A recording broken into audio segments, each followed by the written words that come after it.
Hey guys, today we're going to build some wood turning chisels with some carbide inserts. To start out with, I'm going to do some projects here in the near future where I wanted some carbide tips for, and I just figured I'd build them myself. It's a little bit cheaper. So to start with, I've got three different ones. I've got the round profile, the square profile that's got a 2-inch radius on it, and then I've got a diamond profile with a real sharp tip on it to get into tight spaces. To begin with, I got some 1/2-inch rod, and it's just cold rolled steel, and I cut it into, I got a 3-foot piece and I cut it into 3 12-inch pieces. I then took a grinder and I just cut the tip of the material out. I could have filed it out, but it just would have taken a little bit longer, not too much longer. And then I slowly, with my Dremel tool, I just ground out the profile till it matched, until the hole that I had drilled and threaded was centered on the piece, so that it would hold the bit nice and tight without any gaps in there, so that I could reference rotation. I used a couple of different bits on my... So on the diamond tip, I used a pretty small burr to kind of clean that out. I first used some cutting tools on the Dremel to kind of take out the mass of the material, and then the little burr I just used to clean it out real slow, just fitting that in there until it was a good tight fit, where it was level and everything. On the round and the square, I kind of did the same thing, but on that I just used a grinding stone to kind of grind away that back shoulder, so it was at the same bevel as the carbide bevel was around the back side, and then I just matched the profile as close as I could again until I got that that threaded hole centered on that insert. Once I had that done, I cleaned out the bars. I just threw them in my wood lathe with some emery cloth, took off all the scale and the oil and everything, and then I started on the handles. The handles are just some poplar that I had left over from the nightstand build that I did previously. Just some 1.5-inch pieces that I ripped off some of the other material that I used. I cut those into 11-inch pieces, and then I glued those together. After about an hour, I took those off, squared them up on the table saw, and then ripped the corners off also, just to make it easier to turn those down. Well, once those were all turned down, I threw them in the lathe.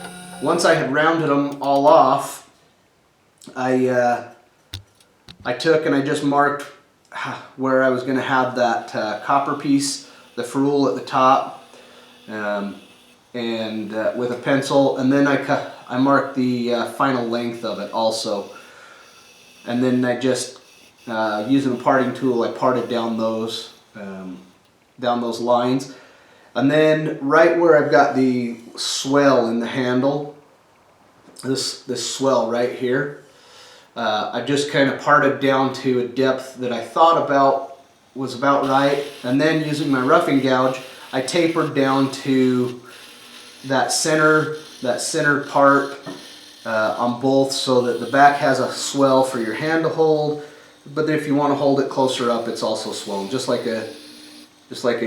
any turning handle you'd probably see that you'd buy. I worked those tapers down till I thought they were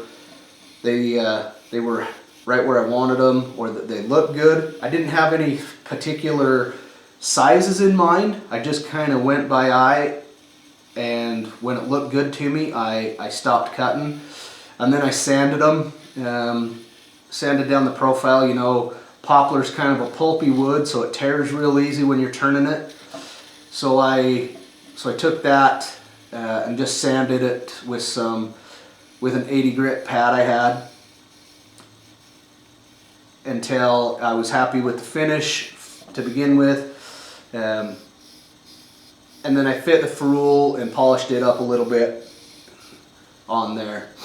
Once that was done, I had the back piece that I hadn't parted off yet, and I put that in my chuck, and I drilled a 1/2 inch hole about 4 inches deep into the handle. I wanted an overall chisel that was 18 inches in length, and I had cut those the bars at 12 inches, and I was going to bury 4 inches of it into the handle, so that would leave me 8 inches of bar sticking out, and then the 10-inch handle would give me 18 inches. So I drilled that 1/2 inch hole.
On there, and then put the bars down in there, tap them on there, and just make sure. I put a little red mark on there to make sure I was at about 4 inches deep. I don't necessarily need it to be perfect, but I wanted to make sure I didn't have like an air bubble in there that was holding me out more, so that I was all the way in. Once they were dry, the 5-minute epoxy was set. I put a wipe-on poly on the handle, and I'm going to give it about 24 hours to dry, and then I'm going to sand it off with some 220, and that'll seal that poplar a little bit, because it's kind of porous, and instead of putting a sealer on there. But I'll sand that with some 220, just hand sand it, and then I will put a second coat of wipe-on poly on there, and they'll be done. Hey guys, thanks for watching today. It was really fun building these. I'm going to use them to basically do a few projects here in the future. I have the high-speed tool, wood turning chisels, but I wanted to add some carbide tips to my arsenal, but I couldn't see spending $70, $80, $100 on something I could build myself. The copper that's on here, I just had some pipe laying around that I used. This is all left over from my nightstand build. It's just poplar, nothing special. This bar right here, about a 3-foot length of 1/2 inch cold rolled steel. It cost me, I think, 15, 16 bucks, not too bad. And then I bought each insert, and each insert runs about 12 bucks a piece. So all together, I'm into it 40, maybe 50 bucks total for all three tools. You can't even get one at that price online anywhere that I could find. So I built my own. Again, thanks for watching. Stick around for the next one.